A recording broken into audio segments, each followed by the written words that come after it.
What is the importance of struggle. आप जानते ही नहीं है स्ट्रगल क्या है, संघर्ष क्या है जीवन में, क्योंकि हर चीज आपको आसानी से मिलती चली और यही चीज आप अपने बच्चों के साथ कर रहे हैं।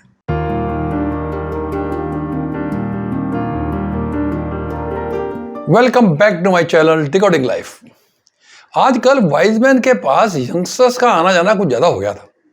हम जब भी उनके पास जाते थे देखे यंगस्टर्स बहुत सारे बैठे हुए हैं। शायद वाइज मैन यंगस्टर्स में पॉपुलर हो रहे थे। तो एक यंगस्टर ने वाइजमैन से कहा कि वाइजमैन, हमारे साथ क्या होता है कि हम लोग बहुत जल्दी टूट जाते हैं, बिखर जाते हैं, हताश हो जाते हैं, निराश हो जाते हैं, क्योंकि अपेक्षित परिणाम नहीं मिलते हैं।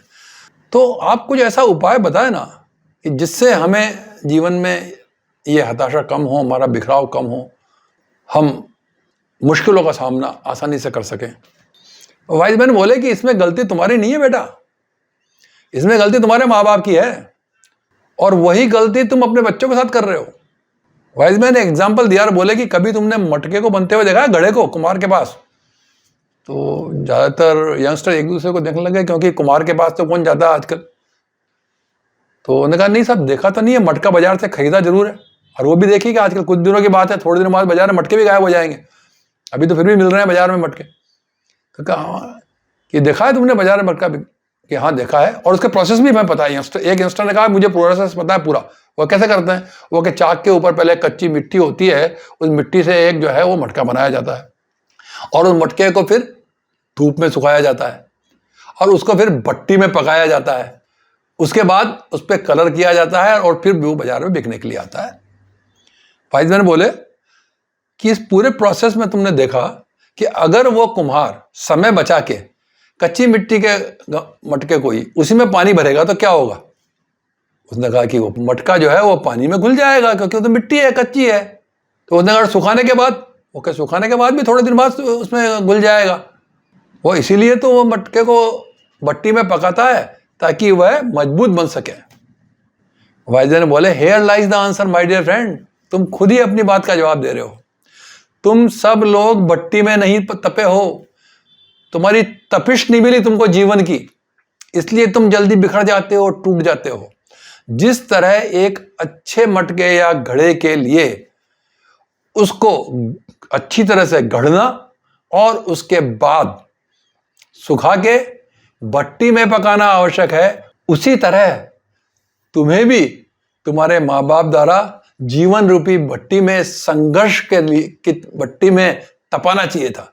लेकिन तुम्हें हर वो चीज बड़ी आसानी से मिल गई जो कि दूसरे को संघर्ष से मिलती थी और तुम्हारे माँ बाप को संघर्ष से मिली। तुम्हारे माँ बाप ने देखा कि मुझे संघर्ष करना पड़ा इस काम के लिए, तो मेरे बेटे को संघर्ष ना करना पड़े, इसलिए हर चीज को आसानी से उसने उसको उपलब्ध करा दी। और आज से क्या हुआ कि तुम उस चीज का महत्व भी भूल गए कि what is the importance of struggle. आप जानते ही नहीं है स्ट्रगल क्या है, संघर्ष क्या है जीवन में, क्योंकि हर चीज आपको आसानी से मिलती चली और यही चीज आप अपने बच्चों के साथ कर रहे हैं। उनको कुछ करने का मौका ही नहीं देते हैं, संघर्ष का मौका नहीं देते हैं। आजकल एक नई टर्म चली है, अम्ब्रेला पेरेंटिंग। कुछ लोग कहते हैं एक नई टर्म और बनी है, मैंने सुना अभी, प्लास्टिक रैप पेरेंटिंग। बच्चों के ऊपर अम्ब्रेला लेके छाता लेके खड़ा रहता है उसका बाप, जहां जहां जाए वहां पे उसे धूप नहीं लगे। उसको धूप लगे, जिस दिन आपका छाता नहीं होगा उस दिन क्या होगा? उस दिन बच्चा धूप में मुरझा जाएगा, कुम्हला जाएगा। उसके ग्रोथ के लिए धूप भी आवश्यक है। इसलिए अपने बच्चों को जीवन रूपी भट्टी में पकने का अवसर दें, उसको संघर्ष करने दें। बिना संघर्ष किए अगर कोई चीज मिल जाती है ना, उसका परिणाम क्या होता है? वाइजमैन बोले मैं आपको समझाता हूं कि एक बार एक बायोलॉजी के प्रैक्टिकल में यह समझाया जा रहा था कि किस तरह से कैटरपिलर से प्यूपा और उससे फिर बटरफ्लाई बनती है। तो प्यूपा रखे हुए थे कुछ वहां पे, वो बटरफ्लाई उनसे बनने की तैयारी थी, प्यूपा अंदर डेवलप हो चुके थे। तो प्यूपा से जो होता है, जब बटरफ्लाई बन के बाहर निकलता है तो प्यूपा खुद बाहर निकलता है उसको तोड़ के। तो वहां पे जो उनके टीचर थे बायोलॉजिकल के, उन्होंने स्टूडेंट्स को कहा कि you keenly observe it and do not intervene, कुछ छेड़ना मत आप। अब वहां पे क्या हुआ, 4-5 प्यूपा थे। तो उसमें से क्या हुआ कि 3-4 प्यूपा में से तो बटरफ्लाई स्ट्रगल करके, संघर्ष करके निकल गई। जो 5वां प्यूपा था उसमें से बटरफ्लाई को निकलना थोड़ा टाइम लग रहा था। बच्चे अधीर हो गए कि भाई 4 में से बटरफ्लाई निकल गई, इसमें से क्यों नहीं निकल रही है?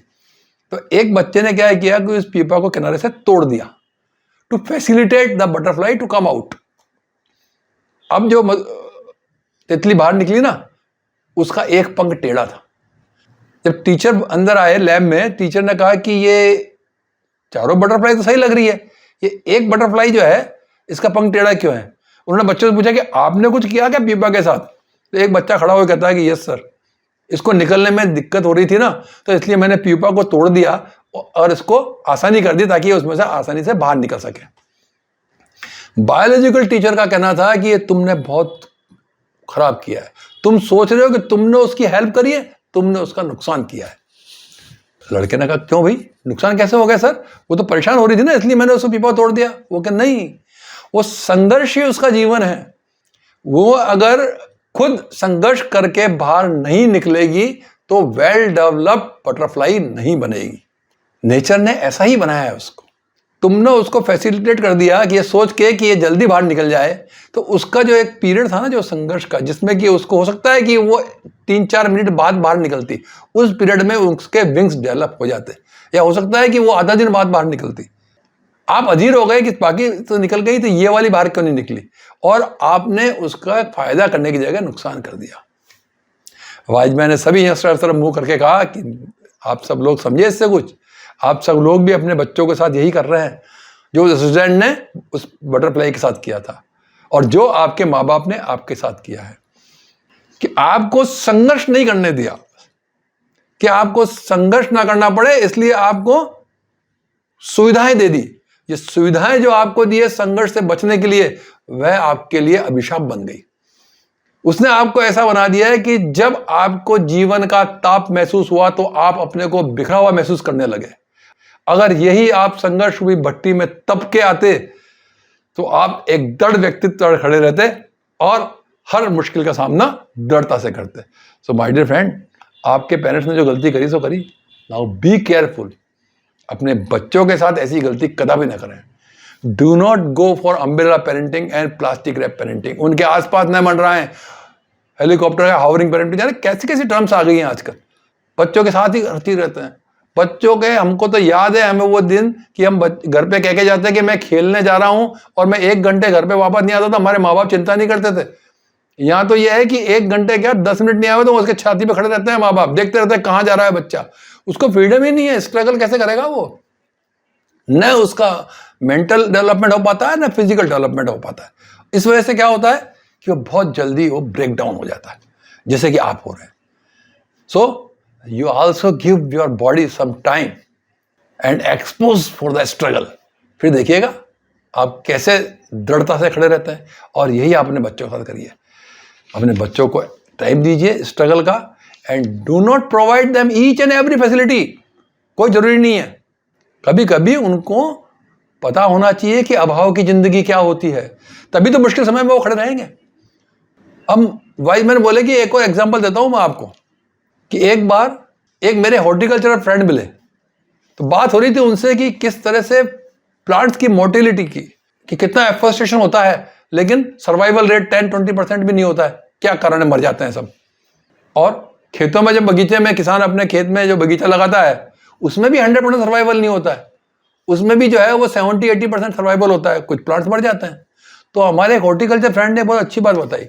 उन्होंने कहा सर अफोरेस्टेशन के अंदर तो कारण ये होता है कि वहाँ पे कोई सार संभाल करने वाला नहीं होता है, लेकिन किसान के खेत में या बाड़ी में जो होता है ना, वो क्या मैं जब लगवाता हूँ ना तो सर 95% सर्वाइवल होता है। हमने कहा अच्छा तुम ऐसा क्या करते हो भाई? तो उसने कहा कि आप देखिए साहब प्लांट्स कहाँ से लाते हैं आप? नर्सरी से। अब नर्सरी में क्या होता है, अच्छा ह्यूमिड एंड कूल एनवायरनमेंट होता है। अब आप लाके कहाँ खड़ा कर देते हैं उसको? खेत में। खेत में क्या होता है, ड्राई एंड हॉट एनवायरनमेंट होता है। तो एक ह्यूमिड एंड कूल एनवायरनमेंट का प्लांट जब सीधा हॉट एंड ड्राई एनवायरनमेंट में आ जाएगा, सर्वाइवल कैसे करेगा? उसकी एग्जिस्टेंस पे, उसके सर्वाइवल पे तो आपने क्वेश्चन मार्क वहीं लगा दिया। तो हमने उनसे पूछा आप करते क्या हो? वो कहते देखो जब भी किसी किसान को पेड़ देता हूं ना, तो मैं उससे कहता हूं कि ये जो पेड़ है वो नर्सरी से आए हैं, तो इसको कुछ दिनों अपने खेत में किसी बड़े पेड़ के नीचे छांव में रख दो, मतलब दोनों एनवायरनमेंट के बीच का एनवायरनमेंट दे देना। और उस एनवायरनमेंट से क्या होगा कि उनकी हार्डनिंग होगी, उनकी सर्वाइवल रेट बढ़ जाएगी। उसके बाद जब आप उसको गड्ढे में लगाओगे 5-7 दिन बाद जो 5-7 दिन वहाँ पे रह लेगा, फिर आप गड्ढे में लगाओगे और उसके साथ संभाल करोगे तो उसकी मोर्टेलिटी रेट कम हो जाएगी, कम मरेंगे। हम बात हमारे बिल्कुल समझ में आ गई।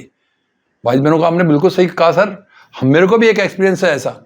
हम एक बार लद्दाख गए थे, तो वहाँ पे एयरपोर्ट पे जगह जगह लिखा हुआ है, अनाउंसमेंट भी होता है लेह में। जैसे लेह एयरपोर्ट पर उतरेंगे ना, बाकायदा अनाउंसमेंट होता है कि 24 आवर्स के लिए आप अपने होटल में कन्फाइन रहें, क्योंकि वो हाई एटीट्यूड पे है। हाई एटीट्यूड होने की वजह से वहाँ पे ऑक्सीजन लेवल कम है। और हम क्या करते हैं, कम समय में ज़्यादा जगह घूमनी है ना, उस चक्कर में क्या निकलते चलो घूमने चलो। और वहाँ पे साफ इंस्ट्रक्शंस है, हमें भी कहा गया था, हम भी एक दिन होटल में ही रहे, हम बाहर नहीं निकले।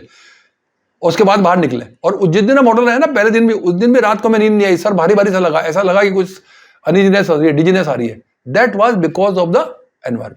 तो एक्लेमेंटेशन जो होता है ना बॉडी को, उसके लिए उन्होंने ये रख रखा है प्रोविजन कि आप 24 घंटे अपनी बॉडी को एक्लेमेटाइज करें उस एनवायरमेंट में, तब आप सर्वाइव कर देंगे।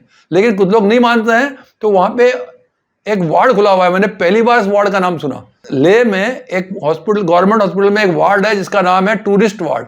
हमने कहा टूरिस्ट वार्ड क्यों है, वो कि इसमें सारे टूरिस्ट ही आते हैं। यहाँ पे वो लोग आते हैं जो कि इस गाइडलाइन का फॉलो नहीं करते हैं और तुरंत घूमने चले जाते हैं और फिर परेशान हो जाते हैं, उनको हाइपोक्सिया हो जाता है, उनको ऑक्सीजन की कमी हो जाती है और उनको हमें एडमिट करना पड़ता है, एक्शन लगानी पड़ती है। 2 दिन यहाँ पे टूरिस्ट वार्ड में रख के उनको फ्री कर देते हैं। तो आप देखिए एक्लेमेटेशन का कितना बड़ा रोल है लाइफ में, हार्डनिंग का कितना बड़ा रोल है लाइफ में, संघर्ष का कितना बड़ा रोल है लाइफ में। तो इसलिए माय डियर फ्रेंड, आप चाहते हैं कि आपके बच्चे भी जीवन में मुसीबतों से डटकर लड़े, तो उनको संघर्ष करना सिखाइए, संघर्ष करने दीजिए। सिखाने की जरूरत नहीं, संघर्ष अपने आप करेगा, आप उनकी मदद करना बंद कर दीजिए। The struggle of the child will make him harder and harder. कैसी लगी आज की मेरी वीडियो? काइंडली कमेंट कीजिए। मेरी वीडियो पे आप लोग कभी कमेंट भी कर दिया कीजिए कैसे लगी है, ताकि मुझे भी रहे कि आगे मुझे किस तरह की वीडियो डालनी है। मेरी कोशिश रहती है कि मैं एक डाइवर्सिफाइड टॉपिक पे आपको, जो कि जिंदगी से जुड़े हुए टॉपिक होते हैं, उन पे आपको वीडियो डालने की कोशिश रहती है। और वो कोशिश में मैं कहाँ तक कामयाब हुआ, यह सिर्फ आपके फीडबैक से ही पता पड़ेगा।